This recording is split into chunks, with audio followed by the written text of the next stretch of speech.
અને અત્યારે તો આપણા ભારત વર્ષમાં બહુ મજાની જોગવાઈ છે, ઉપકાર છે પરમ પૂજ્ય ડૉક્ટર બાબા સાહેબ આંબેડકરનો કે એણે નારી સમાજ માટે, સ્ત્રીઓ માટે પોતે એવી કાયદોની વ્યવસ્થા કરી છે કે દીકરીનું જીવન જળવાઈ રહે.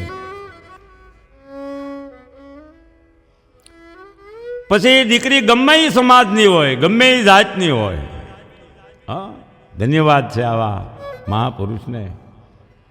પૂર્વ બંધારણમાં જોગવાઈ કરી છે, દીકરીઓને પોતાના હક અપાવ્યા છે.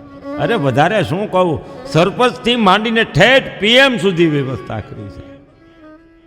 નારી, સ્ત્રીઓ, દીકરીઓ આનંદથી, આઝાદીથી પોતાની જિંદગી જીવી શકે છે. એ બધો પ્રતાપ ડૉક્ટર બાબા સાહેબ આંબેડકરનો પ્રતાપ છે. લાખો વંદન હો આવા મહાપુરુષને.